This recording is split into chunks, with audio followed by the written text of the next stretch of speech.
South Africa's political architecture has long been a subject of debate, but few issues stir as much controversy as the sheer number of deputy ministers serving in the country's cabinet. While ministers carry the public-facing responsibilities of their departments, deputy ministers occupy positions that, on paper, are meant to support and assist. Yet, critics argue that these roles often raise more questions than they answer, particularly in a country grappling with pressing socio-economic challenges. The crux of the debate centers on the necessity and efficiency of deputy ministers. Currently, South Africa has dozens of these officials spread across multiple portfolios, creating what some political analysts describe as an inflated hierarchy. Historically, the position of deputy minister was designed to ensure continuity, help manage large and complex government departments, and assist with oversight responsibilities. In practice, however, many argue that the proliferation of these roles has less to do with administrative need and more to do with political calculations. Deputy ministers are frequently appointed to balance party factions, reward loyalists, or maintain representation across various provinces and interest groups.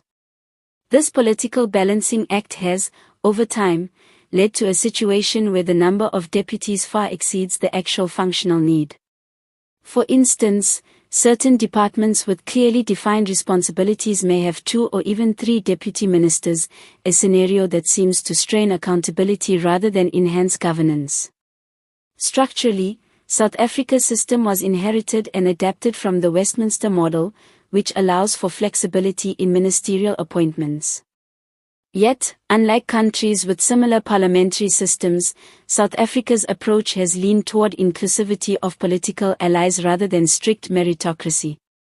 The result is a hierarchy that appears cumbersome, decision-making can become slower, lines of responsibility blur, and citizens often struggle to understand who is truly accountable for departmental performance.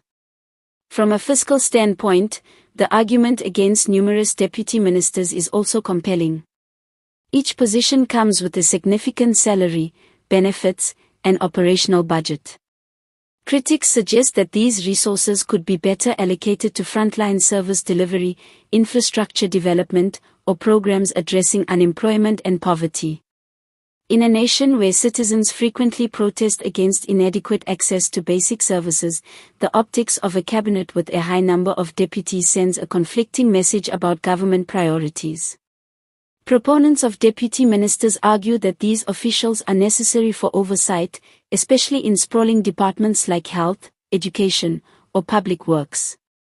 They contend that ministers cannot handle every operational or administrative detail, making deputies essential for ensuring continuity and departmental efficiency.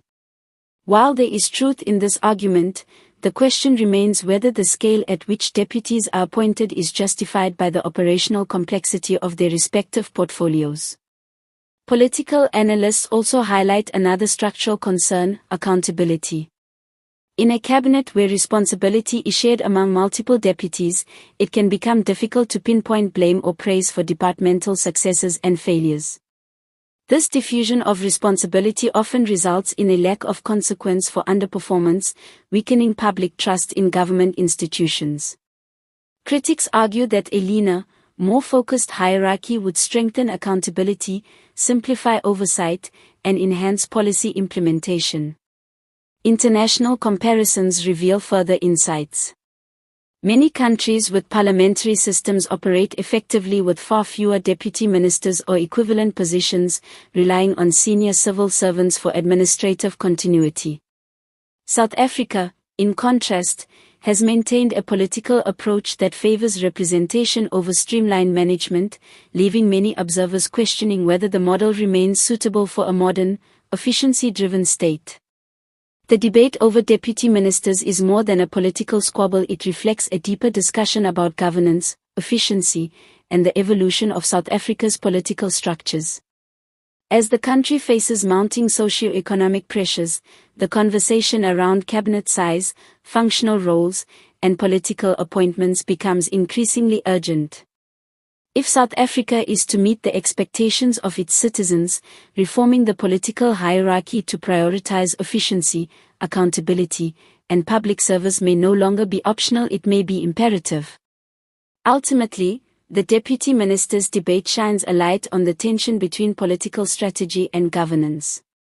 While inclusivity and representation are important, a political hierarchy that feels outdated risks undermining both public confidence and effective administration. The challenge for South Africa's leadership lies in finding a balance, maintaining political cohesion while ensuring that every appointment serves a clear and functional purpose in advancing national interests.